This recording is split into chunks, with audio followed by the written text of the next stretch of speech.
On both the commuter lines and the freight lines. The freight lines are Union Pacific, Conrail, BSX, CNX, and the commuter lines being the Long Island Railroad, Metro North, Amtrak, New Jersey Transit.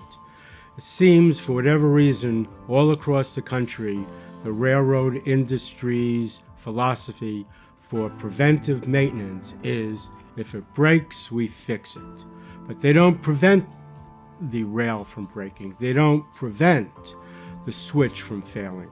And because they have no theory or philosophy or preventive maintenance departments across the country, passengers get injured due to the failure of positive train control. Trains are going into other trains. Trains are getting derailed. And the railroad workers who work on this type of system where there's no preventive maintenance then find themselves, like in the Chicalo case, on a shuttle wagon on a track that fails, and the train went right down, injuring Chicalo due to a failed hydraulic pump.